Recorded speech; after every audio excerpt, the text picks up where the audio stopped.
Lately, I've been learning Dutch, reading Colloquial Dutch, the complete course for beginners.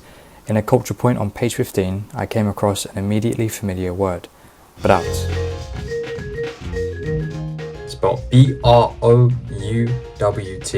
This word refers to a Northern Dutch colloquialism, which itself refers to the specific manner of speech spoken by those in the south of the country, below the River de Rijn, the river that divides these two sides of the Netherlands, north and south. So, as I quote from the text, "Hey Browt" translates somewhat loosely as "he rolls his R's in his throat in a way which I as a northerner don't, and thank God I don't suffer from that same affliction." I don't know what they mean by that. As I'm sure you've inferred, this word aligns very closely with another we are coming to familiarise ourselves with, Browt, Pokemon Generation 10's new grass-type starter. I'm theorising in this video that Browt's evolution line will be based in Dutch history and agricultural practices, which will influence its design both physically and contextually. My first theory is that the R rolling of the Browt dialect will be evident within the vocal design of the Browt line. Considering Browt as a chick, their close relatives being turkeys are well known for their gobbling, gargling, also to a lesser extent roosters as well. And this is something I can see Pokemon playing with. Let me first interject, however, by giving a brief history of Dutch colonialism in Indonesia. The Generation 10 Pokemon games, Pokemon Winds and Waves, are set to take place in a region based upon the real-world country of Indonesia, which has a strong colonial history with the Netherlands going as far back as the turn of the 17th century. Proof of this is still present in the country to this day, such as Indonesian cuisine and architecture, and the same can already be said about our new Pokemon region. Within the first trailer, evident already are the Netherlands' iconic windmills lining the coastline. Dutch influence is already very much present in Winds and Waves. Though information is limited on my far western side of the net, there is further meaning involved with the word Browt that isn't explicitly explored in my Dutch language book. The word Browt translates most closely in English to brew, brewing. The word Browt is essentially the third person singular present tense inflection of the word Brouwt, which means to brew. Brewery is an important part in the history of agriculture and naming in the southern Netherlands and Flanders regions. The brewery trade, that being the production of beer via the fermenting of hop, proved highly lucrative in the Middle Ages throughout the south of the Netherlands and Flanders. Surnames like Hoppenbrouwer and Kotenbrouwer are still abundant today, referencing the strong, outreaching presence of breweries in the economic history of this region. Furthermore, as some of you may corroborate, Belgium in particular is very well known for its beer.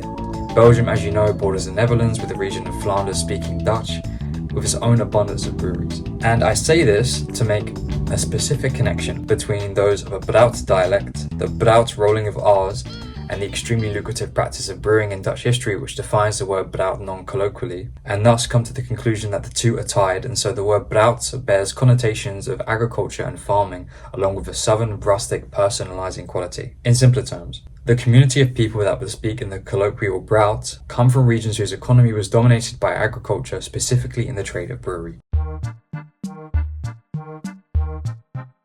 So going off of this, agriculture is a vital source of employment in Indonesia, taking up a whopping rough 29% of the workforce.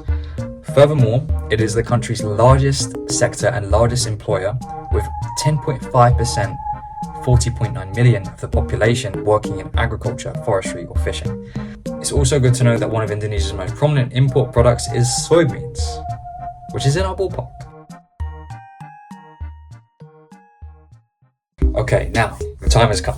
Let's get into the angry bird itself. From what we can already tell, aside from the assumption of various Indonesian avifauna as influence for its beak, the yellow fur and small, plump design I see as no more or less than a chick. Chick and grown chicken spirit images of farming, no doubt. I think this is something that may be lent into as it evolves. The colour of its fur especially gives off one similar to dried grass, or better yet, hay. As I've said, agriculture plays a vitally important role in Indonesian culture, so this is no surprise. I think based on the general shape and bean aspect of its design, he is suited perfectly for Indonesia, the growth of beans thriving in warm climates. I am in agreement with many that this could be a flightless bird. But in case the greenery and animal aspect doesn't really suffice in this analysis for you, I do want to do more research into the wildlife of Indonesia in the future, along with its culture and agriculture. For now, I think this design idea still shows how these historical inspirations may show up visually in its design and how it may relate to the region at hand. As far as what it may become in its later evolutions, I'm not entirely sure. Something about the shape of its head tells me its second evolution may have like several beans, or I guess chickpeas, piled up like a bean sprout to sort of shape out a small ostrich emu-like mon. It's kind of hard to visualize, I guess, so I drew some mock-ups to help visualize my ideas. Maybe soon I'll get back in there with some more detail, maybe some color, like sort of streamline the designs a bit more, but I think for now, kind of gets my idea across. So I'm going to make the educated guess here and say that Browt will evolve into a grass ground type. Its colorway, its design, its possible inspirations, and even its general vibe are all proof of this for me. However, I understand that the default assumption when we think of a rustic farming Pokemon is the grass ground type, and that's without remembering good old Torterra, who I would be remiss to any audience of this video if I had not mentioned. But already used dual typing in starter lines is not really ever a kind of surefire no. Some other type combinations I see though are grass fighting, which works well with my design, I'd say, and suits flightless birds who are known for strong leg power, especially those like the cassowary. Secondly, I also see grass electric, which I suppose is quite vibe related for me, but considering the humid climate of Indonesia, I think this could also make sense. You know, from the beginning, Ponbon was the one that really caught me. It was a really intuitive connection. I think for the most part that's just because of my affinity for dogs and having dogs around me a lot growing up. However, in this research, I might have developed a stronger connection with Browt. I think the strongest thing about Browt is the enigma. Sure, it's the bean-shaped Pokemon, but given the context of Indonesia, the possibility of a small, lightly coloured, oddly round-shaped avian as a starter Pokemon can diverge down an abundance of different straits. And I'm really excited to see what it becomes. And I want to be there day one on Gen 10 or a Browt. I want to evolve it and just be shocked at what it evolves into. Maybe I'm setting my expectations too high, but I think I'd have most fun seeing what Browt evolves into more than anything. It could evolve into a land bird, something more traditional like a toucan, in the tradition of the Route 1 bird, which I hope it doesn't replace in the process. But at the same time, you know, we have Kilowattrel for last generation, which is like an extremely poor excuse for a Route 1 bird. It doesn't appear in Route 1, it's 2-stage evolution. Or it could be something close to the key, which is very popular in the region. Suffice it to say, I think I'm switching to Little Browt. So that's the gist of what I have to say on this subject.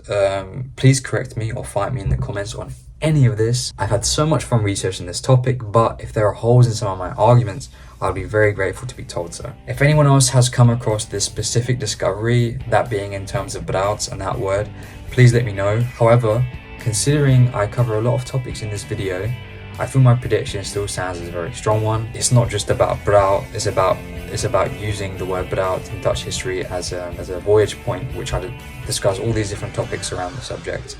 And because of that, I very much hope you enjoyed. And I wanna have time in the future to develop this theory further, especially before bigger trailers roll out. I definitely really want to do that, both in terms of research and in redrawing the designs.